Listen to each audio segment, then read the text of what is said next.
Souls Learning Foundation came about in 2008 when we saw that families were struggling to support their children with autism at the center. We started with one.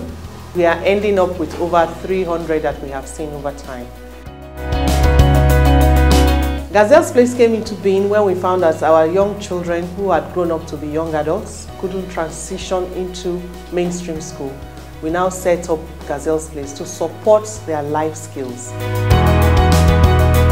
Gazelle's Place is a skills acquisition center, but rather than it being just the skill acquisition center, you empower the girls and let them go, we have thought of going into production. So we have an employment plan. So it's not just a training center, it has its own economic value. It adds economic value, and the girls, their families can benefit directly or indirectly. In June 2018, we started our Train the Trainers program at the Gazelle's Place for our young adults that were struggling with educational talents. We decided to start with 10 IDP girls to support them in the training of sewing of tablecloths, napkins, chair covers, and they will in turn train our students, both boys and girls. My friend told me about the Gazelle's Place in 2017. I joined the Gazelle's Place in June 2018. I stay on island and I come from island every day.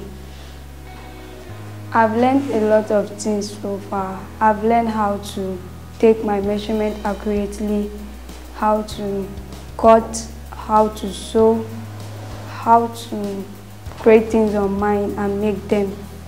My plans for the future is to have my own place and teach others, so as for them to also teach when they are through with their classes and be their own bosses too in future. But I still have to learn more before planning for my own. As soon as you get into the Gazelle's Place, the first place you get into is the reception and our display unit. At that point, you see our chairs and our tables for demo. Then we have the cutting room. That's where all the activity starts from. We cut all the clothes there.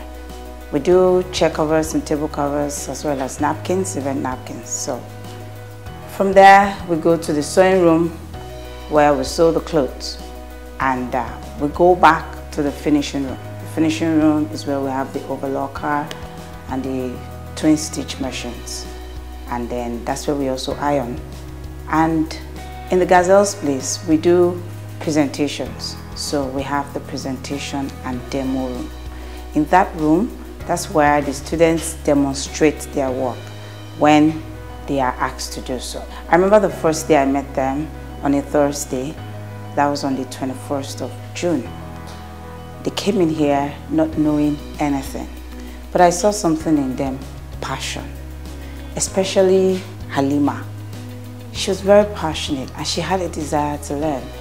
And before we knew it, from knowing nothing, they have become well empowered. Right now, I can tell you that they are proficient with table covers, chair covers, and napkins. Apart from the sewing skills that the girls are acquiring, they have also learned entrepreneurship skills, leadership skills, and teamwork.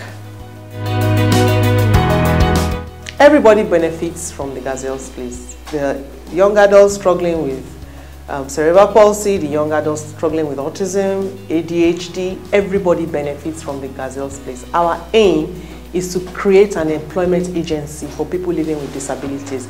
We want the world to know that the fact that they have one form of disability or need doesn't mean that they cannot function in their life skills. We believe that the more we expose them to the training, they will get to a stage of perfection. I'm very positive about the Gazelle's Place because I see it metamorphosizing into a massive training institute where young adults with developmental challenges can be trained and thereafter be absorbed into the system where they can work and get paid so that they can be independent socially, financially, economically, and psychologically. At the end of time, we will see that the children or the young adults that are trained in Gazelle's place will have economical value to our country, to our economy, and what that means is that they will be valued in their places of strength.